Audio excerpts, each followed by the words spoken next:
Hello seniors. Please don't let these 5 mindsets steal another day of joy from your life. It's time to break free and embrace the possibilities of aging.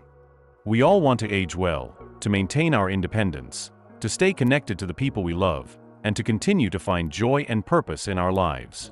But sometimes, we unknowingly hold ourselves back. We let negative thoughts and limiting beliefs creep in and tell us what we can't do, instead of focusing on what we can. Today we're going to explore 5 of these joy-stealing mindsets, these invisible people that can sabotage our happiness and well-being as we age. We'll share inspiring stories of individuals who have successfully challenged these mindsets and are living vibrant, fulfilling lives. And most importantly, we'll give you practical tools and strategies to break free from these limiting beliefs and embrace the incredible possibilities that aging can offer. If you're ready to rewrite the narrative of your later years, you're in the right place. Subscribe now for more tips and inspiration on thriving after 60. The first type, you are too old voice. Meet Maria. Pottery has always been her passion. But lately, that insidious inner critic whispers, you are too old and your hands are not even steady anymore. You just need to give it up. This internalized ageism, this voice of self-doubt, tells us our best days are over. It makes us question our abilities and discourages us from even trying. It's a subtle form of age discrimination that we inflict upon ourselves. Maria almost gave in. But she realized age is just a number, not a limitation. She understood that her hands might not work the same way they used to, but that didn't mean she couldn't create. She joined a senior pottery class. It wasn't always easy. Some days, her hands were less cooperative. But the joy of reconnecting with her creative spirit, the satisfaction of molding clay into something beautiful, the sense of accomplishment she felt when she finished a piece, these outweighed every challenge. She discovered that her hands, while different, could still create. And she found a supportive community in the class, realizing she wasn't alone in facing these challenges. They shared tips, encouraged each other, and celebrated their progress. The next mindset is the overprotective caregiver. John is fiercely independent, but his daughter Sarah worries constantly. "Dad, let me do that," she says, "you might hurt yourself." While loving and well-intentioned, this overprotective approach can inadvertently chip away at John's autonomy and make him feel less capable. It can make him feel like he's lost control over his own life, which can lead to resentment and even depression. It's a delicate balance, offering support without stifling independence. Caregiving is a demanding role, and sometimes, the desire to protect a loved one can inadvertently cross the line into overprotection. It's important for caregivers to remember that maintaining independence is vital for the well-being of those they care for. It's also important to acknowledge the emotional toll that caregiving can take and the need for caregivers to seek support for themselves. John helped Sarah understand. It's not about stubbornness, it's about dignity and purpose. Sarah, in turn, shared her genuine anxieties, explaining that she was worried about him falling or injuring himself. Together, they found solutions. Perhaps John could use lighter tools, or Sarah could help with heavier tasks. They also explored local senior centers that offer gardening workshops and support groups. They agreed that John would wear a medical alert bracelet, just in case. Sarah also learned about the importance of respite care for caregivers, recognizing that she needed time for herself as well. Now let's discuss the stuck-in-my-ways critic. Sarah loves adventure and trying new things. David prefers routine and familiarity. He said, "Why change what works?" This resistance to new experiences, this fear of the unknown, can lead to stagnation and missed opportunities for growth and joy. It can create a rut that's hard to climb out of. This mindset often stems from a belief that comfort and routine are paramount. But clinging too tightly to the familiar can prevent us from discovering new passions, connecting with new people, and enriching our lives. Sarah's gentle encouragement worked. David discovered that stepping outside his comfort zone could be surprisingly fulfilling. The trip reignited a sense of curiosity and adventure he thought he'd lost.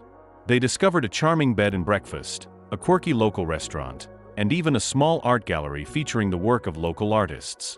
David, who had never considered himself artistic, was inspired to take up photography. He realized that trying new things wasn't just about fun, it was also about personal growth and discovering hidden talents. Now let's come to the next mindset, the social isolator. After losing her husband, Eleanor withdrew from the world. Grief is a complex process, and sometimes, withdrawing feels like the only option. It's understandable to want to retreat and process loss in private. However, prolonged isolation can have devastating consequences for both mental and physical health. Loneliness can be as damaging as smoking 15 cigarettes a day. It can increase the risk of depression, cognitive decline, and even heart disease. Carol understood that Eleanor needed more than just sympathy. She needed connection and purpose. She knew that Eleanor had always enjoyed bridge and suggested they join a local bridge club. She also encouraged Eleanor to reconnect with her family through video calls, helping her set up the technology and offering to join the call to ease any initial awkwardness. Carol also understood that Eleanor's isolation wasn't just about grief, it was also about a lack of purpose. She gently suggested volunteering, knowing Eleanor's lifelong passion for helping others. She emphasized that volunteering wasn't just about giving back, it was also about receiving joy, connection, and a sense of belonging. Now let's discuss the next mindset type, the negative Nellie. Robert focuses on what could go wrong. This negativity can impact both mental and physical health. It can create a sense of helplessness and despair, making it difficult to appreciate the good things in life. This mindset often stems from anxiety about the future, fear of loss, or a general tendency towards pessimism. While it's important to be informed, constantly dwelling on the negative can be detrimental to our well-being. It can lead to stress, sleep problems, and even weaken the immune system. Robert's grandson, without dismissing his concerns, reminded him of the simple joys in his life, his loving family, his comfortable home, the beauty of nature. He encouraged Robert to focus on what he could control, like spending time with loved ones and engaging in activities he enjoyed, rather than dwelling on things he couldn't change. He also suggested that Robert try limiting his exposure to negative news and instead focus on positive and uplifting content. He introduced him to mindfulness techniques, like meditation and deep breathing exercises, to help him manage his anxiety and stay grounded in the present moment. He also encouraged Robert to connect with others who shared his interests, suggesting the photography club and the community garden. These 5 mindsets are too common that older adults usually face. Which one resonates most strongly with you? Share your experiences and insights in the comments below.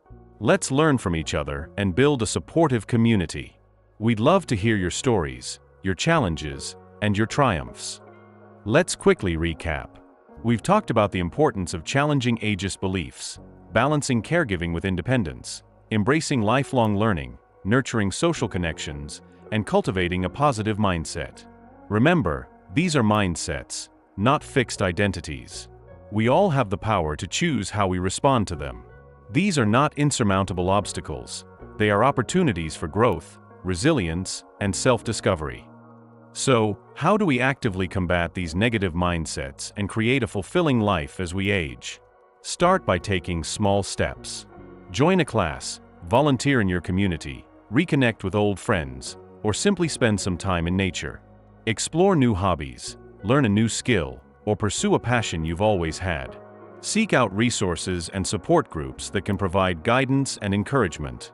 Don't be afraid to ask for help when you need it. Remember, there are people who care and want to support you on this journey. There are countless resources available to help you on this journey. We'll link to some of them in the description below. Don't hesitate to reach out to local senior centers or community organizations for more information and support. Aging is not about giving up. It's about rewriting the narrative. It's about discovering new passions, connecting with others in meaningful ways, and embracing the wisdom you've accumulated throughout your life. It's about living each day with purpose, joy, and gratitude. Remember, you are not defined by your age or by the limitations others may try to impose on you. You have the power to create the life you want, at any age. Embrace the journey, celebrate your resilience, and never stop growing. Thank you for watching. And remember, age is just a number.